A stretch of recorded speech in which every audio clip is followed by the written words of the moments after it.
Hello दोस्तों, dictation start होगी 3 second बाद।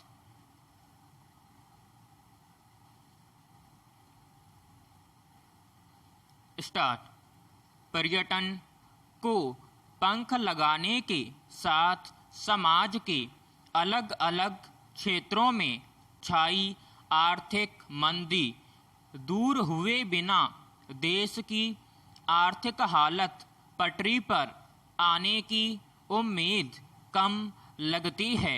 15 महीने से कोरोना महामारी के चलते आर्थिक सेहत किसी से छिपी नहीं है।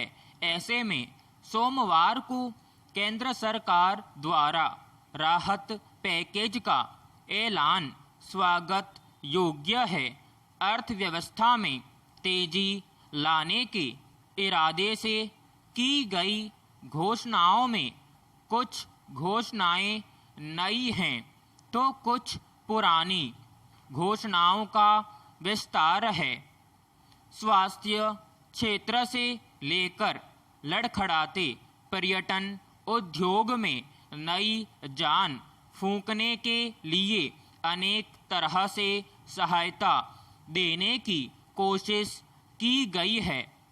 कोरोना से प्रभावित अलग अलग क्षेत्रों के लिए गारंटी स्कीम के जरिए आम जन का मनोबल बढ़ाने के प्रयास भी किए गए हैं।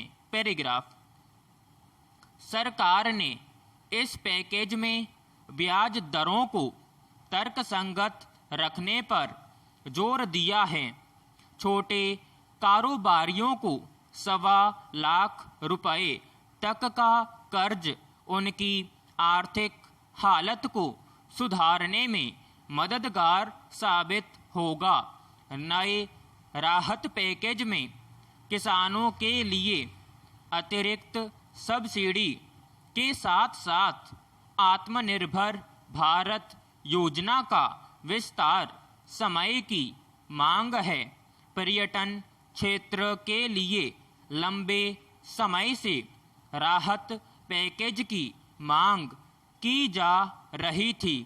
देश के कुल रोजगार में पर्यटन क्षेत्र का योगदान लगभग 10% है।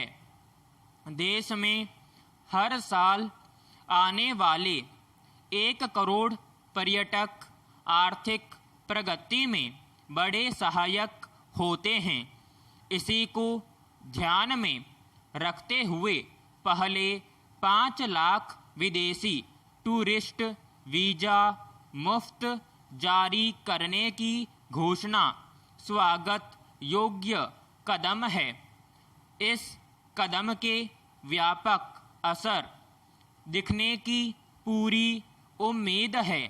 टूरिस्ट गाइड को फिर अपने पैरों पर खड़ा करने के लिए ऋण देने से इस क्षेत्र को नई जान मिलेगी।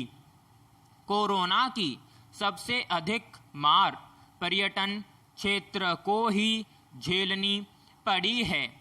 इससे पहले भी सरकार अलग अलग क्षेत्रों के लिए 20 लाख करोड़ रुपए के आर्थिक प्रोत्साहन पैकेज का ऐलान कर चुकी है। देश की जरूरतों को देखते हुए इससे आम जन को निश्चित रूप से कुछ मदद भी मिली।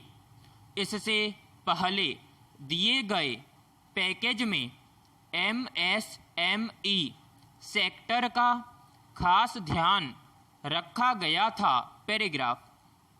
सरकार ने ध्यान रखा था कि इस सेक्टर में सबसे अधिक रोजगार पैदा होते हैं और कोरोना महामारी के बाद सबसे बड़ी समस्या बेरोजगारी की ही सामने आने वाली है।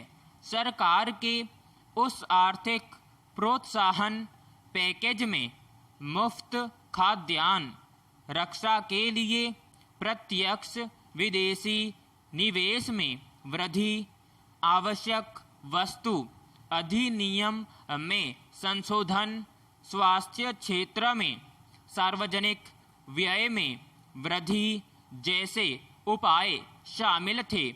और सबसे खास बात यह थी कि मोदी सरकार ने इस आर्थिक प्रोत्साहन पैकेज में देश को सकल घरेलू उत्पाद का 10% आवंटित करने का वादा किया था। उम्मीद है कि भविष्य की जरूरतों को ध्यान में रखते हुए सरकार आगे भी उचित कदम उठाती रहेगी। विराम समाप्त।